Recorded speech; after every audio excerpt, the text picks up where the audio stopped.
I've realized when making this video that the term vertical anamorphic is actually a very confusing statement in 2025.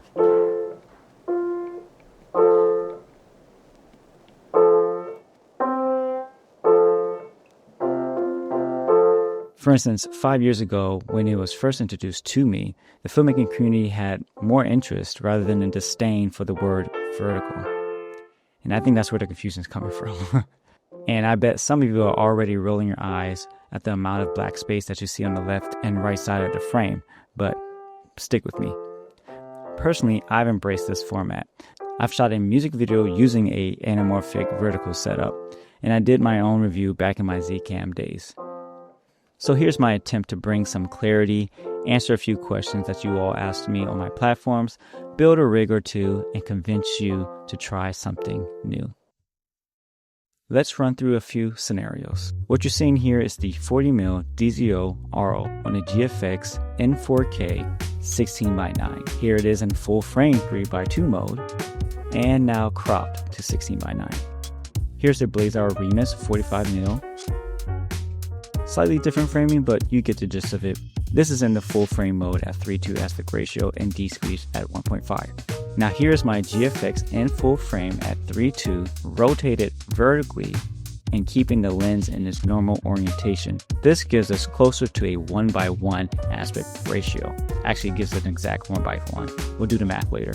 And then here is the GF mode, which gives you a little bit more height and gives a ratio closer to 4:5 aspect ratio, roughly. Now, going back to the term vertical anamorphic, this is totally a misleading term to use to explain what's going on in this image. Some of you might think it looks like this, or others might think it's only for social media because of the vertical term. But what's really happening here is that you're rotating your camera 90 degrees and maintaining your lens in its fixed position, so you're not rotating the lens at all. And granted, you need a PL lens to actually do this. Essentially, you're creating a 1:1 anamorphic image. But at this point, can you really call it anamorphic? Now here's the difference. With spherical lenses, there is no de-squeezing, obviously. So what you see is what you get. Yes, you can film in 3:2 open gate, but if you crop the ROs to the aspect ratio that you're seeing with the vertical anamorphic, you're losing a lot of information. This is the benefit of when using a vertical anamorphic setup, is because you can still get the squeezing effect on a horizontal plane and retaining the information on your sensor without any cropping. That means you retain all the beautiful texture of an anamorphic lens, but you're using it in an untraditional fashion.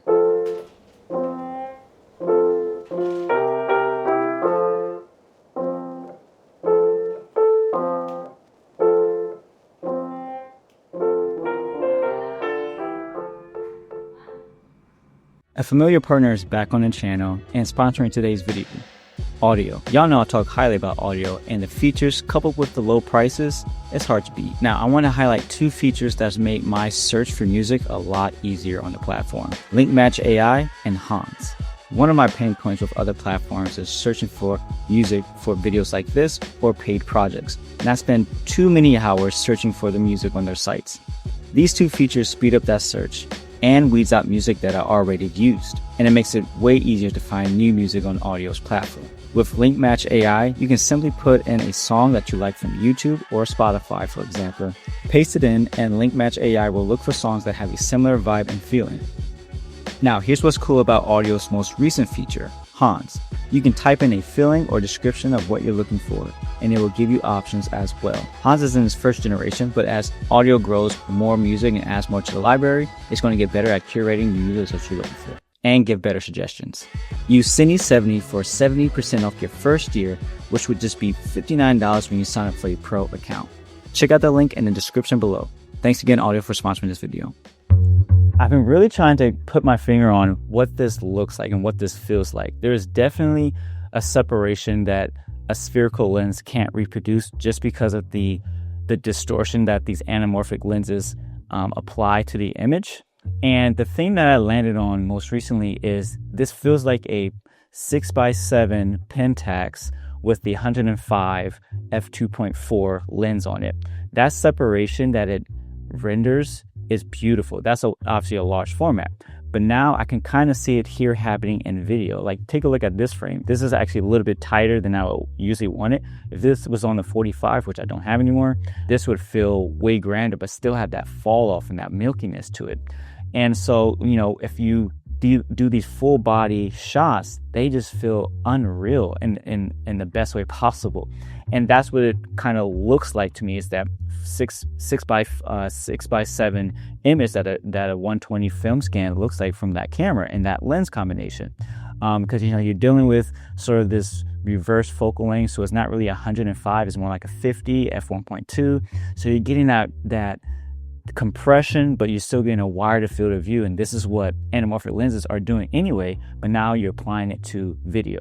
But now it's the added benefit of the distortion that anamorphic lenses introduces that spherical lenses really don't. Sure, there's going to be some bowing, a little bit of bowing, but a lot of lenses are correct. A lot of cinema lenses and spherical lenses are correcting that already, just based on the design. But with anamorphic lenses, anything goes, really. You can have the funkiness here. See how this fall off here in this corner and how this swirl looks up here. And then the background is kind of bulging. And so that aids to the look of what's going on here. Now, 65 might be a little bit tight. I would love to try this on a 50. I would love to try this on a 2X anamorphic as well. There's a lot of possibilities with this setup. And I hope this video encourages you to embrace something different as well. Doesn't have to be this, but it could be anything. All right, y'all, so here is the slimmed down rig. I'm actually going to be showing you two rigs. This is the easier handheld with the LiDAR setup and everything. So I'm gonna kind of quickly walk through the cage. I'm not gonna sit here and build everything because that can get really boring. I'm gonna kind of move this along because you guys know I have a lot to say. So anyway, this is obviously the GFX. This is the PL mount, and I'll put links to everything in the description below. And of course, I just have to say this, you can build this for any camera that you want to use. This is just, you just have to, you know, have the imagination to build it how it works best. But for now, this works best for me. This is sort of a Franken rigs kind of setup. So this is the small rig cage for the GFX 102. I got this before I got the mid 49 cage. And this is actually a perfect scenario for this. There isn't a ton of mounting points on here for what I needed to do, so that's why I added a bottom cheese plate. This is just a random cheese plate from small rig. I added a natal, and that's going to be for my other handle, which is the Focus Pro DJI unit. At the bottom here, I've added another cheese plate and then an Arca Swiss, so I can use the V-mount adapter here. And I've added to that a dovetail base plate, so I can use dovetail systems, and then I can slide this on like this, lock it in, and then I can use my battery. There's no power passing through this, it's just dummy, but this is my Kinefinity battery, or I can use any other battery that's V-mount, and it has D-taps here at the top.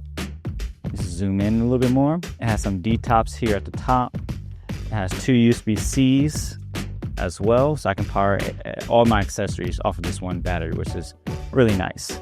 For this screen, since it doesn't fold in, I got myself a tempered glass so I can protect the screen of the camera. For those who are asking, you know, when my monitor or this screen gets blocked or whatever, I never really dive into my menus. I set everything to my custom settings, so custom settings 1, 2, and 3, and I don't touch anything from there. My ISO is set where I need it to, and I just ND down if I need to, or take off the ND. So I don't even touch my menus. I have everything from my custom settings already preset, and I'm ready to rock that way. The reason why I picked this orientation for this rig is because I want to have make sure, let's zoom back in. I want to make sure that the HDMI and USB-C were facing upward, because I am going to mount a monitor here vertically. And so that allows me to have quick access and connect that, which you'll see a little bit later. So that means my media is at the bottom here, and I did have to offset this. That's the reason why I have this cheese plate here, to offset this Arca, so I can have quick access to when I need to dump the media from there. So that's kind of the rundown of how the cage works. Again, this is a GF mount, so G to PL. That's how I'm mounting this. And then so to have a two handle system, let's go ahead and put this handle on here. So that's locked in. So now that's how that looks. And so that's why I have another wooden camera handle here. It goes right into the 3/8 top part of the rig here. And so now I can hand hold it like this and get some smooth shots. At the top here, it actually has another NATO system, and this is my wooden camera ultra handle. This is going to be technically my main handle, and I have my small HD hinge bracket here to connect to it, which allows me to put my monitor. So let's go ahead and do that. For my monitor, all my monitors are small HD. I have a Ultra 7 and a Ultra 5. Really love these monitors. Tons of flexibility and tons of customizations for these monitors. And if you haven't watched my other videos, small SD monitors communicate to Fujifilm cameras to show you the EL zone, so it gets more detailed exposure settings and options so you can see. And so that's what that looks like. Very tall, very thin, but that's what I'm working with. There is a device that Light Widow is creating, which allows you to use your monitor in a standard mode, and it de-squeezes it for you. It's like a BPU unit. I don't know exactly what that means, but it connects HDMI and then transmits the image and rotates it properly and de-squeezes it properly. But for now, I'm using it vertically because I'm going to show you what that looks like with the settings when I turn all this on and how I de-squeeze it in camera. Franken rigs are always fun to see how everything kind of comes together. Before I get to that, let's talk about the lens here. So this is probably the most controversial piece of gear that I own, is the lens cuff. And it's actually a bracket that fits around the lens that comes in various sizes. This is my smallest size, and I have a 114 for my bigger lenses. And I personally do use this often, especially when I'm doing single operation and I'm rocking one lens. But I think that's one concern people see once they see the lens cuffs, like, oh, switching out lenses, how long does it take? In the grand scheme of things, you would plan for those shots. Again, I understand everybody's in the run and gun filmmaking world, but now everything's run and gun. Anyway, I'm moving on from this. This here's a new little attachment for the LiDAR. It's the Q-Arc. I think that's how you pronounce it or how you say it. And it attaches to the 1/4 or 3/8, depending on which one you have, to that cuff. And it connects, you can connect the bracket. It also has a case too, but it has a case, a shell or housing for the LiDAR. And this is how I'm connecting everything. And this allows me to put a mini 15mm rod and then the motor here. It keeps everything really nice and compact. Now, I'm just saying this ahead of time because it's going to be an application point of view for this video, but I am going to be using this vertical setup for a mini doc that I'm shooting with Fujifilm. And I'm going to be using the Atlas Mercury. So I'm going to have my bigger lens cuff with me to do that. And yeah, that's how that looks. Now, somebody had asked me, why don't I just use 15mm rods? Well, my question to you, where would you put the rods? I mean, sure, you can make it taller, but there's not a lot of, I don't know. I wouldn't use rods. You wouldn't get the right height. This is why I use the cuff, because it quickly solves that problem when dealing with this. Something to also take note, this setup only works with PL lenses. If you were to do this with a native lens that has, native connector, you're only rotating the entire system. With the PL, you have these slots, right? And you can rotate and orientate this in any direction that you need to. So that's why PL is the only option you can do with a vertical rig like this. In this orientation, in order to get a proper de-squeeze, let's go into your anamorphic mode here. And what you really need is the custom anamorphic. So I've set my custom de-squeeze to 0.7, which gets me close to a 1:1 aspect ratio. Now, depending on what resolution I'm in, this will change. It will get taller or get more square, but that's the closest I can get it to be proper. And so yeah, there you have it. Let me show you the other rig. Okay, here is the behemoth of the vertical rig. I am using the L bracket from Wooden Camera. I've actually made a video about this with my Blackmagic 6K Pro a few years ago. Still use the same thing. This is actually going to be very handy. But this type of rig I would definitely use if I know I'm going to be on tripods for the whole time. This is definitely for the run and gun rig. This can turn into that, but there are some limitations. However, this is the mid 49 cage here, so the camera sits in the middle here, but it's a very secure setup. It kind of reminds me of like a mini IMAX, how wide this thing is. Like, look at that. This allows me to do the rods, so I can put the rods here. This has the battery plate on the back here. I have a handle here. I can do a top handle, but I had to do an older top handle. But I normally mount my larger monitor here as well.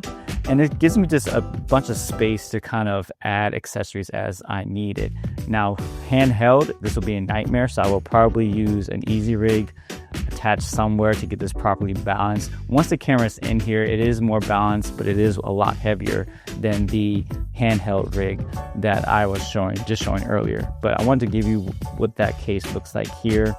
And I'm still debating which version I'm going to be using, but this is quite the beast, as you can see. Part of the reason why I'm making this video outside of sharing with you all is that I'm testing for an actual project.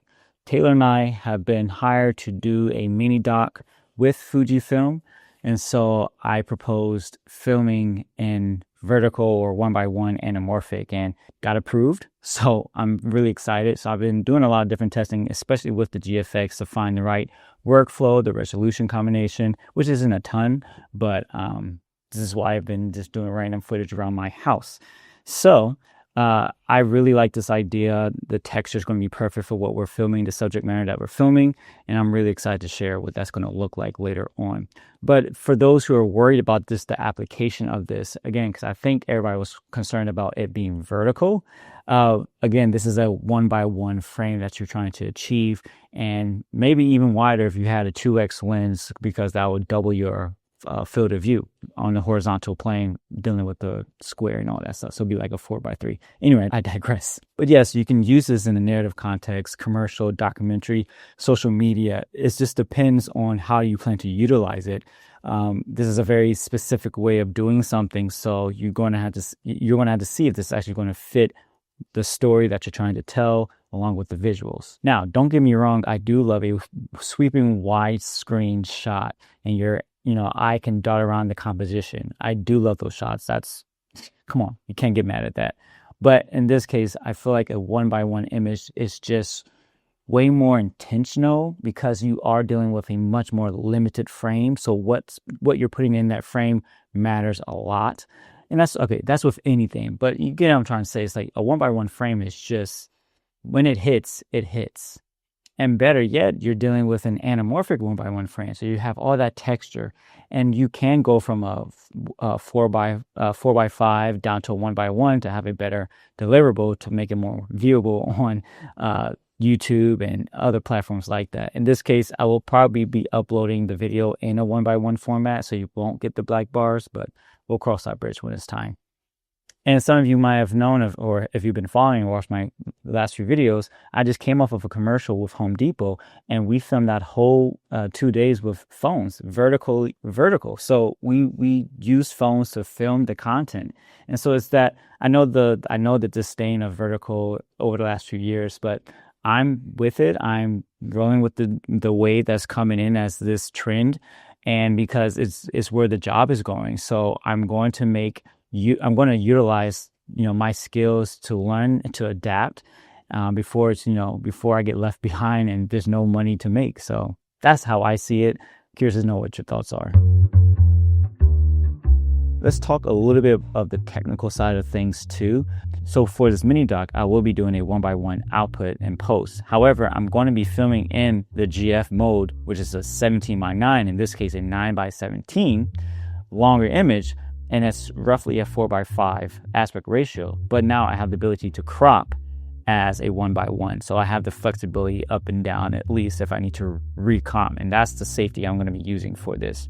When it comes to full frame, for instance, if you have the Lumix cameras, any full frame camera that allows you to film in open gate, this gives you the ability to do a direct 1-to-1, which you're going to be seeing like this. Hi, editor Joshua here. I just wanted to clarify something. As I'm mentioning about the 1:1 aspect ratio, this applies when you're using a 1.5 anamorphic D-squeeze. If you have a 2x anamorphic D-squeeze, this would be closer to a 4:3 aspect ratio, which is slightly larger than a 1:1. So I want to make that clear. I would love to get my hands on a 2x lens. I do mention it after this, but just making that clear here. And so that's an advantage. Cameras that don't have a 3:2 option, like the Sony FX3s or any of the 16:9 or 17:9 cameras, you just have to just do what I'm going to be doing and recrop it later if you want to achieve the 1:1. Granted, you will be losing the top and bottom, but you know, it is what it is at this point. So that's how you kind of have to approach it from my findings. Who knows, maybe the GFX Eterna will have a 1:1 4:3 option or a 3:2 medium format option. That will be insane to test out and get this larger in life image that's super unique with all the texture and stuff. Now when it comes to the post, it's actually very simple. If you're in DaVinci Resolve, once you load in your footage, you just highlight the anamorphic clips that you have and then right click it, then go to clip attributes and then go under this menu here and then find a 0.15 and then it de-squeezes it, and then now you can kind of reframe if you need to from there. But it's a really simple process to de-squeeze, and yeah, it's really nothing complicated about it. All right, so this wraps it up for this video. I hope you enjoyed it. I hope you're inspired. Don't forget to like and subscribe if you haven't, and comment below your thoughts. But also, let's figure out a new name for this sort of style of filming. It's not technically vertical anamorphic, but you know, you get what I'm trying to say. So it's square, whatever it is, 1:1 anamorphic. Maybe it's 1:1 anamorphic. I don't know, but I would love to hear some names in the comments below. So yeah, I'll catch you guys on the next one.